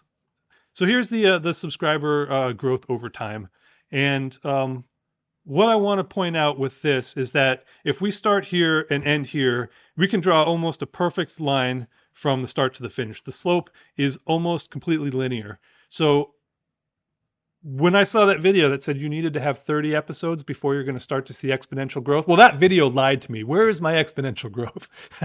No, it's been very, very linear over the years. So the moral of the story is just keep doing what you're doing, and that's the path to success. It's just consistency. I think everybody knew that already, but yeah, the path to success is consistency. And every once in a while, you get a little bump here and a bump here and a big bump here. That's just on the back of a particularly popular video. But that bump happens, and then it goes right back to its original slope over time. So, some big videos move those needles, but generally it's a linear curve. And once again, subscriber count is a vanity number. Subscriber count does not equal views. If half of your people who are subscribing to your channel are there for gaming content and you're making historical retrospectives, the subscriber count is just a vanity number. It doesn't mean all that much. So, got to take that with a grain of salt and not worry about it. Okay, one more chart before we move on to 2024. And that is the total lifetime stats for the channel. I want to share this with you guys. So if we look here, we've got starts off slow, has a little period of growth here, a big video, another period of growth here, a period of growth here, a period of growth here. And if we aggregate this by month, what we can see is that each of the big peaks get bigger over time. So I'm waiting for the next big peak. You can see here this tail off here at the very end, the last couple months, where the channel has experienced a period of negative growth. But I know that with consistency and keep plugging away, there will be another big peak someday, and that big peak will be bigger than the last one, probably, maybe. Who knows? Hoping that it will. But it's nice to see that happen. It's nice to see this. You can draw a line from here to here and see the channel growth in terms of views over time, over almost 4 years. So that's pretty cool to see. The growth is there. So let's look at these stats. 1.5 million views. That is mind-blowing. I mean, I can't believe that you guys wanted to spend your time with me that much, and I appreciate that so much that you guys were there to enjoy it and to comment and to watch and share with your friends and all that stuff. It's just amazing. And 208,675 hours of watch time. That's 8,700 days. That's almost 24 years of Retrobits content having been consumed over these last 4 years of time. So it's humbling to see people that are enjoying the content that much. It makes it all worthwhile, to see stuff like that. The numbers are staggering, and it's just been an amazing thing. I'm really glad that I started this channel. It's been a lot of work, but at the same time, it's been very, very rewarding. Engaging with the community, learning all this new stuff, sharing with people, meeting them in person at the VCF events. It's all good stuff, and I couldn't be happier that I chose to do this. So, great. So that's the stats. I'm glad we're done and past those, and I hope you guys enjoyed a little look at that sort of stuff. Let me see, catching up on the condolences to the drive. Yeah, sorry. Me too. I was really angry at myself for that. Yeah, some of the drives only require 5 volts and not 12. Some drive motors require the 12, but Yeah, if I was smarter, I wouldn't have made that mistake in the first place, especially after saying so on the video. Um, yeah, fewer people on YouTube in general. Yeah, we talked about that. Um, watch history recommendations policy too, maybe less new people to find your content. Yeah, yeah. I mean, it's all you have no control over that sort of stuff. mi.low, free content idea: putting a Raspberry Pi inside a Genesis case to play Commodore Mario. Instant 1 million views. I've thought about some kind of weird transplants like that, like putting an Amiga inside of an Atari ST, something like that. I never did it, but it's something I've definitely thought about doing. Um, yeah, it's the views of the videos that count, not subs. Yeah, absolutely. Subs the vanity number. It's views, and even more so, it's watch time that matters the most of all. So anyway, yeah, enjoy the NEC Multisync episode. How did that one perform? It did fine. Yeah, it did fine. It did reasonably well. I want to say it did well. We can look. We can have a look. See, it's in there somewhere. Let me just go back to find it here. 6,300 views. That's on the high end of average for the channel. So yeah, the NEC video did fine, and I'm happy that it did fine. I enjoyed making that video, and I enjoyed being able to fix a CRT. It's not something I ever thought I would be able to do when I started this channel, but now I fixed like 3 or 4 of them, and I'm getting more confident with it. It was frustrating when I couldn't get it working after hours and hours and hours, but yeah, all's well that ends well, and I'm really happy with how that did. Okay, so let's talk about going forward into 2024. So a lot of you may not know this. It's something I've shared with my patrons and channel members, but I left my full-time job in November of 2022 for personal health reasons. And so, no, I'm not a full-time YouTuber. I haven't been doing this full-time. I've still been doing this as a hobby. But during the pandemic and the lockdowns in 2020, it was a lot easier to spend 20 or 30 hours every weekend making videos. I'd film one weekend and then edit and release on the next weekend, and then work 40 to 50 hours in between and repeat the process over and over and over again. And I did that for 3.5 years solid. After things opened up again, it became much more difficult. I was seeing family and friends, going out to dinner, starting to travel to events like VCF East and Midwest, and it became much harder to release videos every 2 weeks. And I was getting stressed out trying to keep the algorithm happy, promote channel growth, hit that self-imposed 2-week release schedule. But that's exactly what it was. It was a self-imposed schedule. But I mean, that's the way I am. And I think a lot of people can probably understand that I tend to fixate on goals, sometimes to an unhealthy level. And YouTube can be something that you do fixate on. You can look at all these stats and you can, say in your head, if I only did this, or if I only worked harder, or if I put more time in, but at the end of the day, it doesn't matter. If it's a hobby and you're not doing it for work, then you need to just do it to have fun. And sometimes it's easy to forget that. So I was getting stressed out trying to promote the channel growth and hit those self-imposed deadlines. When I left my job, I had more time to focus on taking care of myself, working on projects around the house, hitting those targets, and making videos in my spare time. And my stress levels went down significantly during that period of time. However, let me share this with you. This is the latest Sega Master System video, the PSG versus FM, and it got 4,500 views, which is on the good side of average. You can see it says about the same as usual, so it performed pretty well. And it took about 40 hours to make, and it earned $12.68. So the takeaway from this is that as a small channel, which I still very much am, YouTube doesn't really earn very much money. And you're going to see a lot of videos from even bigger channels saying that changes to, YouTube recently into how payouts work and advertised revenue is down across the board.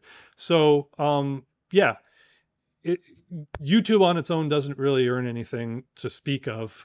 And so you've probably seen a lot of creators saying they're stepping back, or you're seeing video with, thumbnails saying "I quit" or "I'm done" all over the place come January of the new year, and there's been a lot of them in some big creators. Well, I'm not done, and I'm not quitting. And it doesn't matter what the YouTube revenue is, because this isn't a job. This is a hobby. And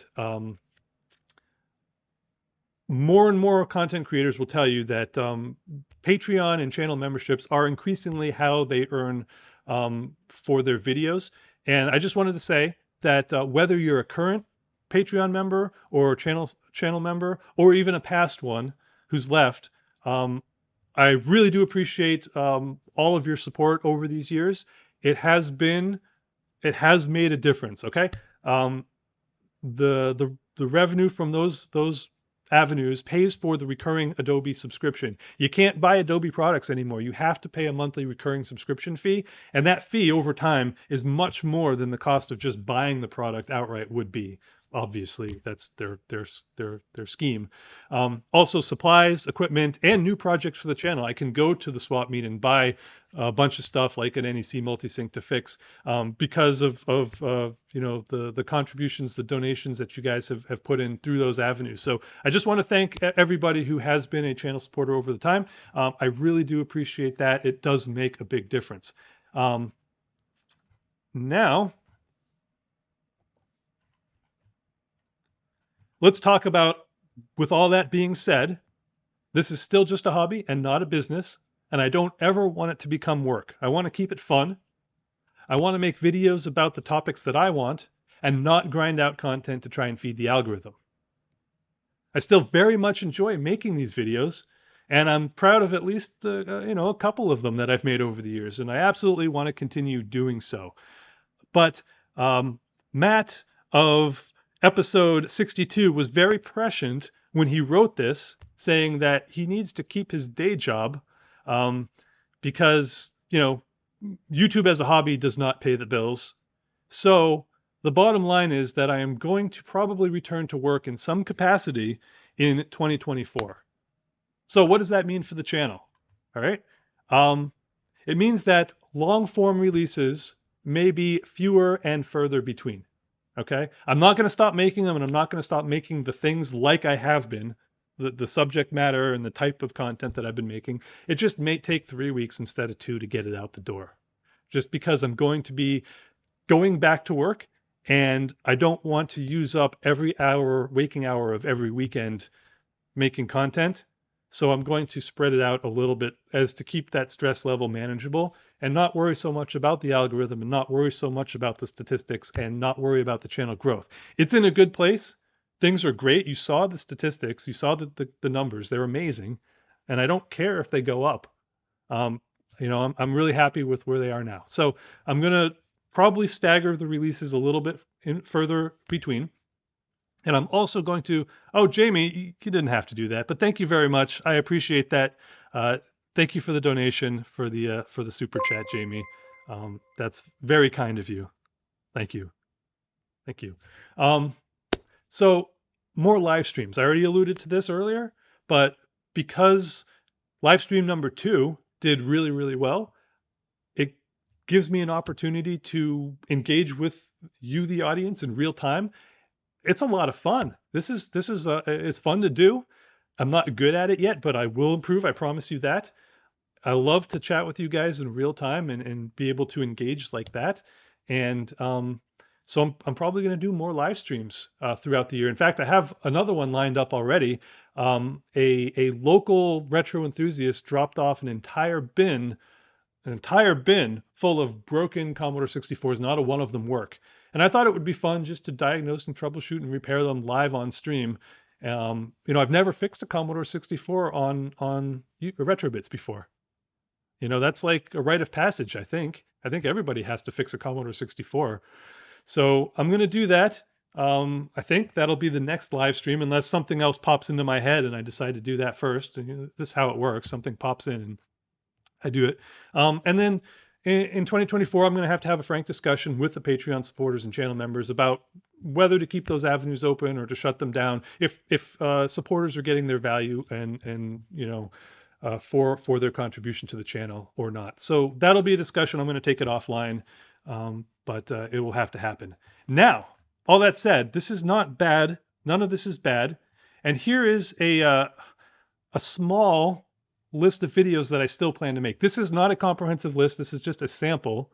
I have over 100 ideas documented, so I'm not short of ideas, but let's look at some of these ideas that I want to make.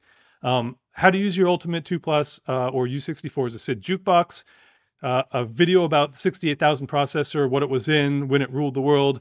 Shoutcast, the anatomy of an internet radio station. I ran an internet radio station for 16 years through the 90s and 2000s, so I'm kind of uniquely in a position to talk about how they came up, when they peaked, and what happened to them. Also, the technology behind them, and all the custom code that I wrote to handle users' real-time requests, playlists, favorite lists. I had a community of tens of thousands of users on my radio station, so that could be something interesting. It is retro now. It's a little newer than Commodore 64, but it's still retro. Commodore 64, Evo 64, I've got a whole bunch of stuff I want to do for that. Bunch of short video ideas, a bunch of first looks, the PS1, the Atari 800. You can see some of these videos are prototyped. I have ideas about Commodore Plus 4, about what I want to talk about already. More Mister updates, Tandy 1000 updates, Amiga CD32, CNET 128 BBS. I mentioned earlier that I had a Lieutenant Colonel hard drive, and I ran a CNET 128 BBS back in the 80s. I would love to show how that all worked, if I could find my backup copies of the board, which I've lost somewhere to time. I've been looking for them, but I haven't been able to find them yet. Unix on the Amiga, Coco 3 first look, finally building my Ultimate 64, my modded OG Xbox. It's still preserved exactly how it was in 2003. Maybe the history of MUDs, my first Quake 2 map. There's all sorts of ideas here just ripe to be explored. So I want to do that, make all of this stuff and more. This is, again, just the short list. So yeah, stuff like that. So that wraps it up for my presentation part of this live stream. I'd like to turn it over now for QA. So if you have questions, go ahead and put them in the chat and tag me so I see them, and I'll try and catch up on the chat. And in the meantime, I want to answer a few questions that have come up in comments over the past 4 years. The first one is, people have alluded to several times about me dyeing my hair, and I just want to put that to rest right now. I've never dyed my hair. My bottoms have gotten gray faster than the top, but there's plenty of gray in there. I've never dyed it. You can actually see that it's not dyed. It just shows up with the lights on full and the camera across the room. The contrast just makes it look a lot darker than it really is. So no, I've never dyed my hair. Sponsorship. I do not plan to take any sponsor offers. Get them all the time. Half of them are for stuff like kitchen gadgets, ski goggles, pillows, power strips, household plastic junk from China, nothing useful. And then there's also the stuff like that is relevant: 3D printers, microscopes, VPNs, PCBs, mobile games, the usual stuff. But again, this is a hobby. This isn't my job.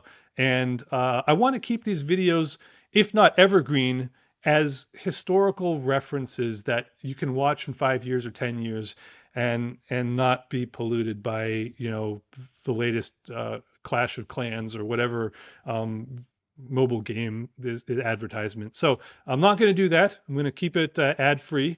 I'm going to keep doing the way I've been doing it.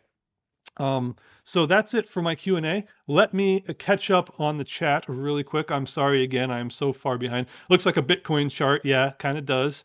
Atari,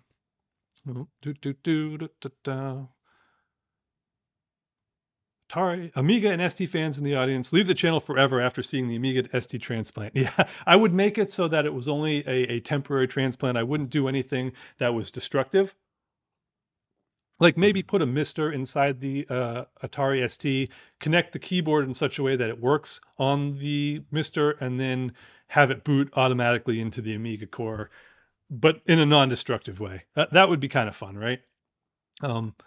There's also a way you can transplant the guts of the Mister into an iMac G3 and use the CRT monitor in that with the Mister, so that it's an all-in-one kind of portable gaming system. That would be kind of cool to make, but it does cost a bit of money to buy all the parts for that. It's $100 or $200 worth of parts, but that would be fun. Yeah, if I remember correctly, you technically fixed one because of a broken keyboard on an SX64, which is the luggable version of the 64. Yeah, I replaced the keyboard membrane in my SX64. I still have some work to do on that machine, but it's generally in really nice shape otherwise. Prioritize what you enjoy, not the algorithm. Yeah, that's the plan. I've had a hard time coming to terms with that over these last couple of years. I've been driven to try and grow. But I'm realizing as I get older and wiser that there's more to life than just the numbers and the stats. And it's easy to fall into a trap because there are so many fun stats and graphs to look at, but it's not necessary to live your life and do or die by the numbers. It's more important when this is not a business, and it will never be a business because I don't want it to become work. It's more important to have fun with it. Yeah. Always kind of surprises me that you still have so much of that old stuff. I do not. Yeah, Tetsujin.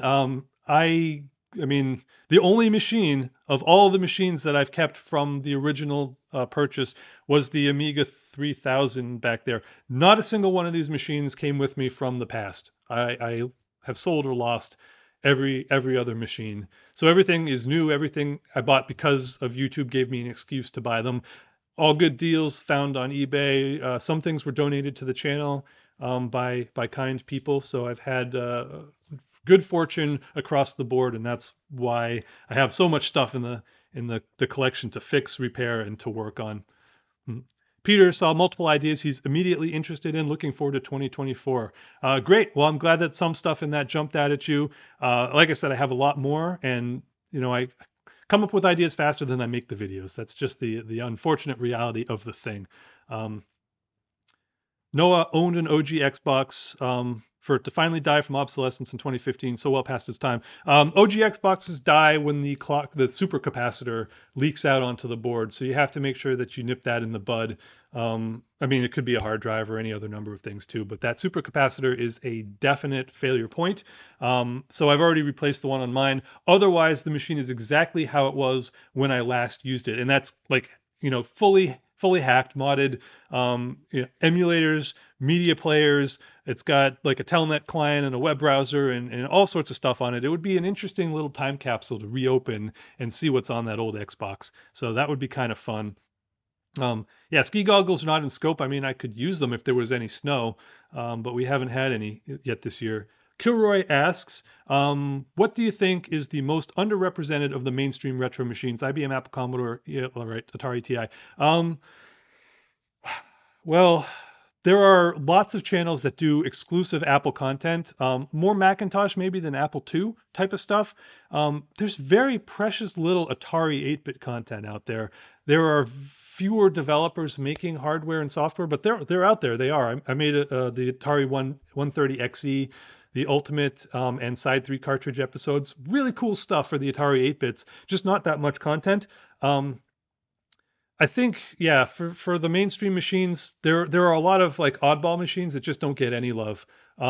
Sharp Aquarius, Intellivision computer module, Coleco Atom. Well, actually, there was an Atom video that was very comprehensive that just came out. But in general, it's those less, the less people own them and the less software and hardware there were for them, the less that people love them. There's not very much Tandy Coco 3 or Coco 1 or 2 videos out there. They're out there.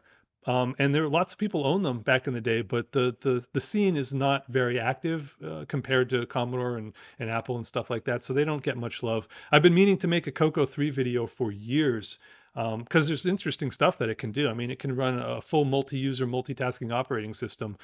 You can upgrade the thing with a crazy amount of memory for an 8-bit micro. So, yeah, it has RGB graphics. And so the Coco 3 is definitely an interesting machine. And I do want to do a video about it. It just has fallen down on the priority bucket like so many other things. So let's see. RTCW ET Gold Rush video. Yeah, that was a fun game mod. Your Ultimate 1541 video was stellar. Thank you very much. Yeah, even Gideon chimed in on it. I do want to make an Ultimate 64 video. It's on the list for 2024. There are a few parts I'm still waiting for to do that, but I will, and I will do it in the same depth that I did the 1541 video for sure. Have you heard of the Meatloaf device? The name rings a bell.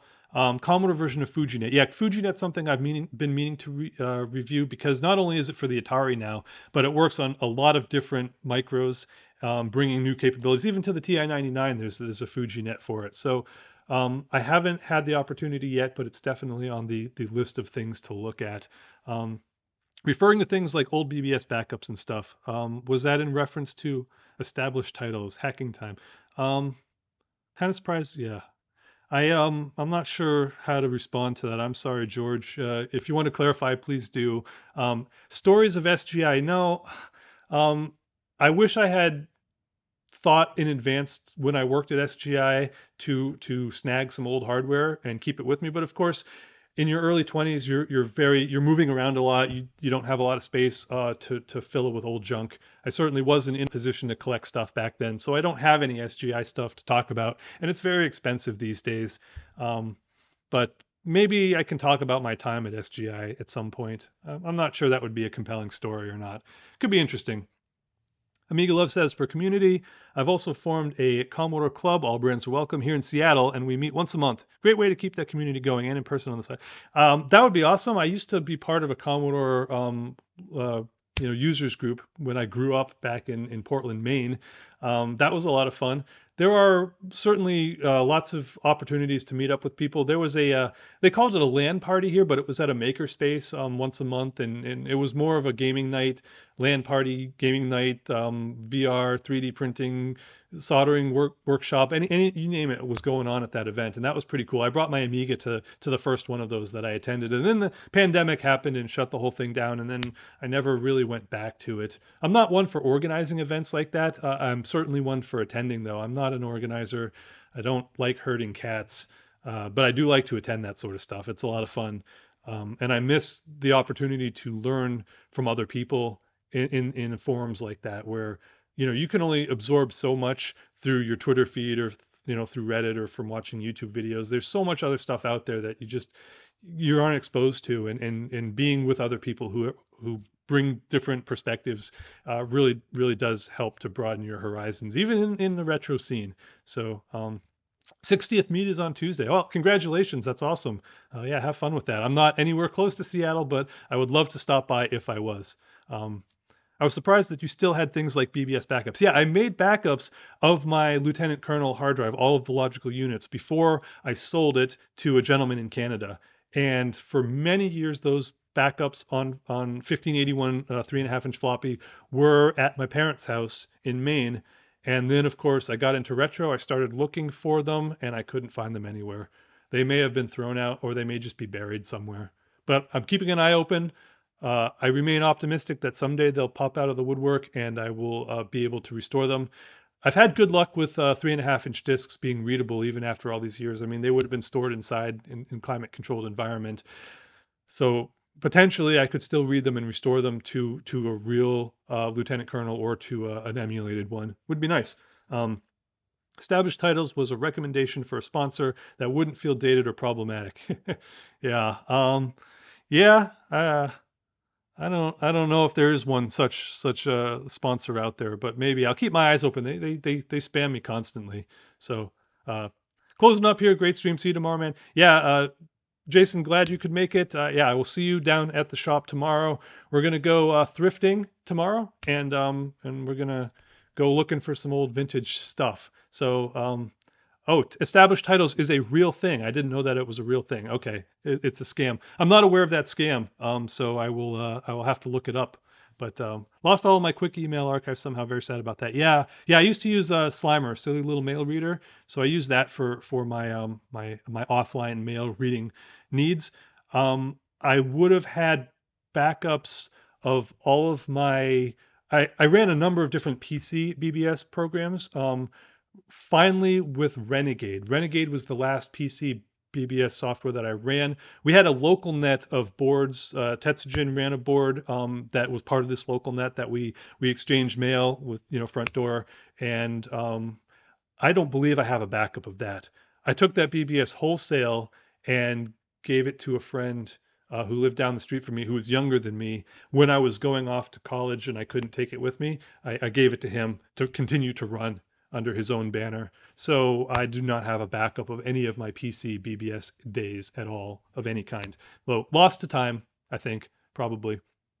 Oh, they sell you a plot of land and tell you you're a Scottish lord. Super legit. Okay, yes, now that you mention that, I do know what established titles is. Yeah. So, all right. Oh no, all of our BBSs were very much the same. We all ran. Well, no, we ran Renegade, but there was Phil ran a Major BBS. He got a copy of Major BBS, so his was a little bit different.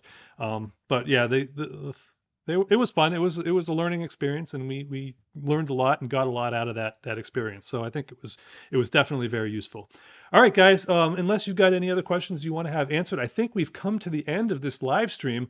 I just wanted to say again that I enjoy very much reading your comments. I enjoy chatting with you here and hearing your perspectives. And so, please continue to let me know what you think. Give me your feedback about how the videos were, what you'd like to see. I love hearing from you. The community has been awesome. I love being part of it.